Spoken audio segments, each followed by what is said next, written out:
So how did you know Keith? Keith and I worked together the first 2 years I worked in dispatch. He was a great guy, full of energy, full of life, always a smile on his face.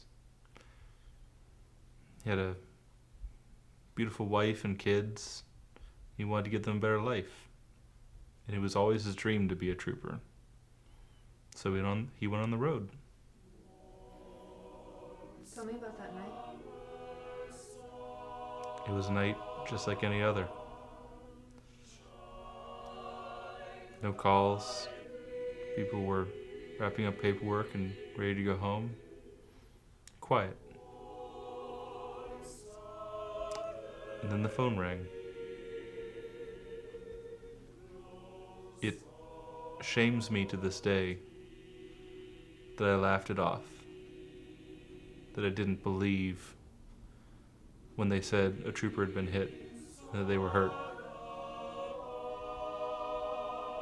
And as those calls started to come in more and more, that sense of panic set into our chest, set into my chest. That feeling, that knowledge that my friend was hurt, they were hurt bad. That a drunk driver had hit him on the side of the road. That was all we did that night, was work on Keith.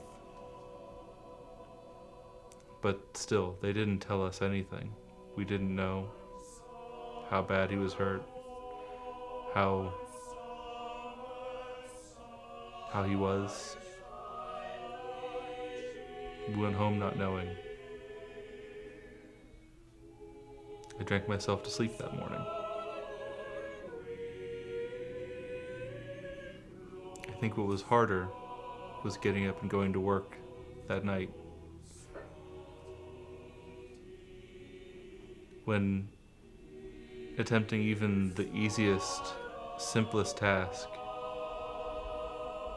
just brings tears. Because we knew at that point our friend was gone. We got through, even without support. I think what did make it easier was the funeral. It was a beautiful ceremony, and I got to pay my final respects to my friend with people who'd come from across the country that shared a bond of brotherhood with him, while also sharing memories and times with people who knew him personally. And it was hard, but it was simpler.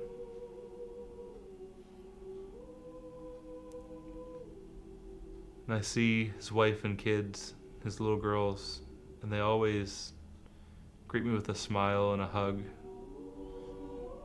And they have that same life, that same beauty and happiness that Keith had. And it warms my heart. It's beautiful.